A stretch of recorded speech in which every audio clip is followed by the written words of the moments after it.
discuss kamasipala esikhwameni sakamasipala.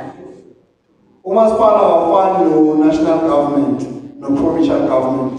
Awusebenzi imali ye-tax lemisho ukuthi ngibhadala i-tax skopo ngiyabhadala i-tax. Cha thina njengamakhansela siholi imali ye-tax. Nemigaqo siwayo siyakhala asiyakhi ngemali ye-tax. Siyakha ngamanzi esiwathenga ka-Rain Water siwathengisele nini. La ethwathwa ugesi usupply i-Eskom asitholi things singumasipala. From Benoni umasipala uthenga ugesi ku-Eskom usupply abantu baseBenoni. That is how the municipality generates revenue. So kuzomele nathi masihleli emakhoneni nisithuka makana nisibheke ukuthi lama-services ofunayo ingabe siyacontribute enough siwumphakathi.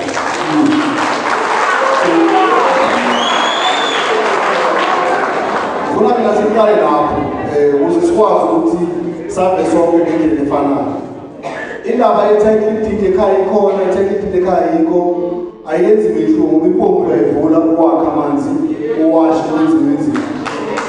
Uma une-address uza la i-CCC bazokushayela i-address yakini iphuma lekolodana ngoba amanzi uyawathatha awadingi i-title deed. So kuzomele siku-correct lo mphakathi sonke sikwazi ukuthi sithole ama-services.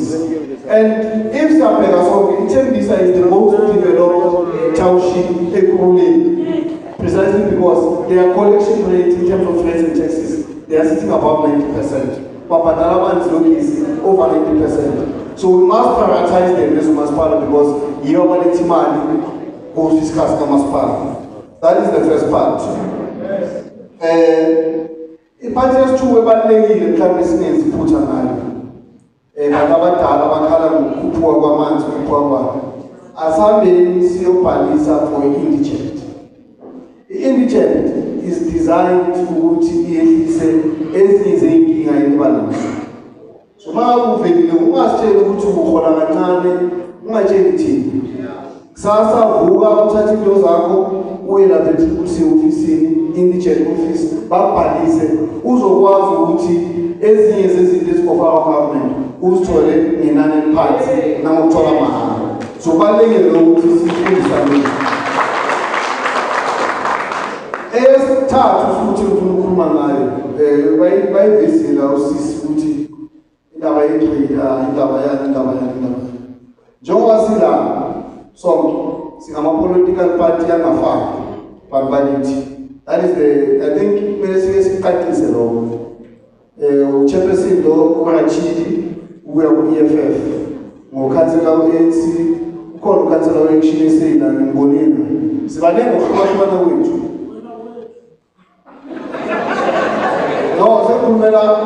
Ngiserious ukuyikhulumayo. Noma le budget sidiscussa la bantu bakithi sizoyidiscussa la siphikisane siphume sana. Ekugcineni kuzomele wonke lama political party ahlala ukhansela amakhansela ayivotele le budget ayivuma okayivuma. Now lento le ikhuluma ngokuthini abantu abasirepresentayo kumele babuye bazuka omnye wodilana ngiyabatshela ngayo process. Siyakubudget senza lo awubala abasupportile ku-budget awubala abangasupport bayazi udinga because kumele sikwazi umasitenda amakhansela njengamanje siboyenza i-adjustment sinecrater A1 nge-head department of community services sinecrater A1 yokwenza ama-ground waseKuruleni wonke bese ku-adjustment manje ukuthi siyothenga ama-crate ayi-2 lo sisi lo yaphuma la crate A1 i-political party akayisapotanga ukuthi ama-crate ayi-2 kodwa uzala meeting izosithisa ama-crate ayi-2 sikhuluma nabathole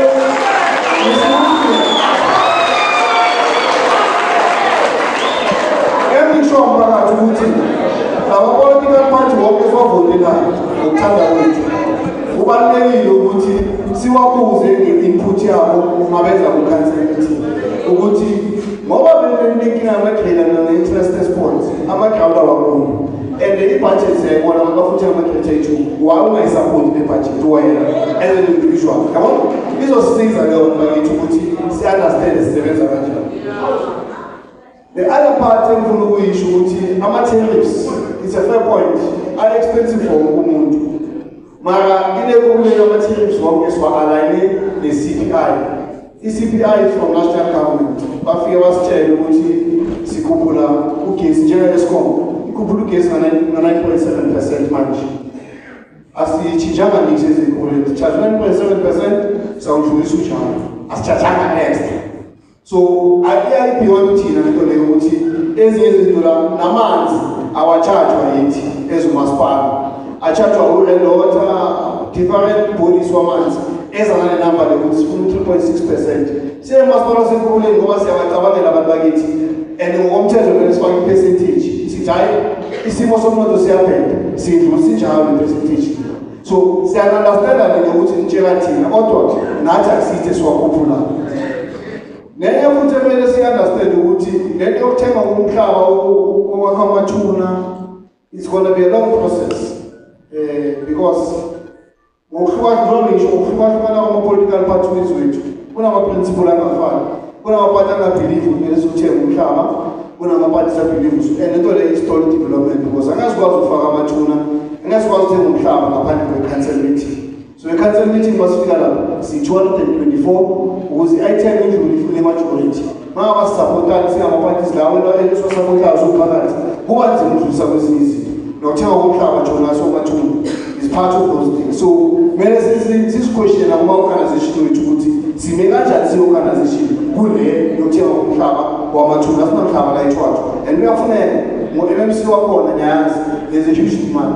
Mara masema-BGM meetings sibabuza ama-debris wethu kuye ma-debris le issue le mithini ngayo mina ukhansela so wasolve inkinga zomphakathi sonke. The last part I want to say ukuthi indaba se-Steve Biko uyazi I'm very passionate about it. It's one of the two things I would have wanted to resolve Mangena ukhansela ngo-2021. But I can assure you ukuthi sekumnyama kakhulu manje baseseduze sibusiso